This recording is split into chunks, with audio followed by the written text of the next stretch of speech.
out of the Four Noble Truths. The last noble truth, sometimes translated saying the way, sometimes translated the path.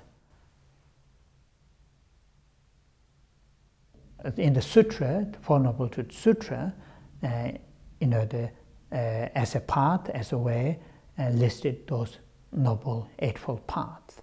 And Noble Eightfold Path, one of the Noble Eightfold Path is living right livelihood. Now here, right livelihood is the life that live minimum intentionally, deliberately, not causing pain or difficulties to others' lives, others' possessions, others' the status, and the others' environment where they live.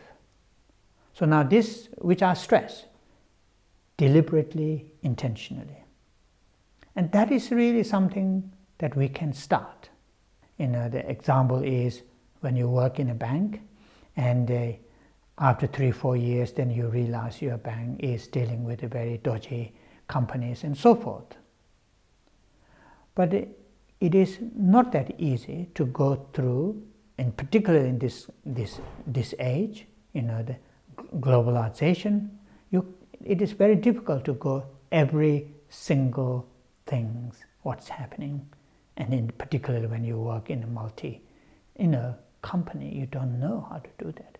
But what is important is right here and now in your life, there's something that you know, something that you have a control. There's something that you can do at that level, intentionally, deliberately, not harming others.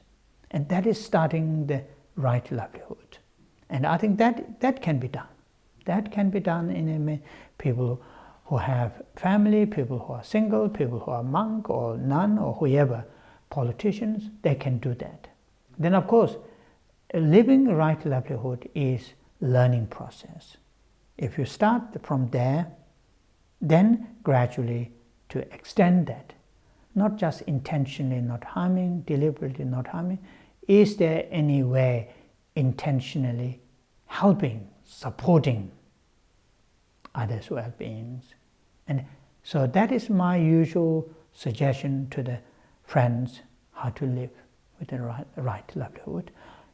It is impossible, even if you live in a mountain, don't have a multi-company job, it is impossible to understand every single thing. What you do is not harming others, but starting from here.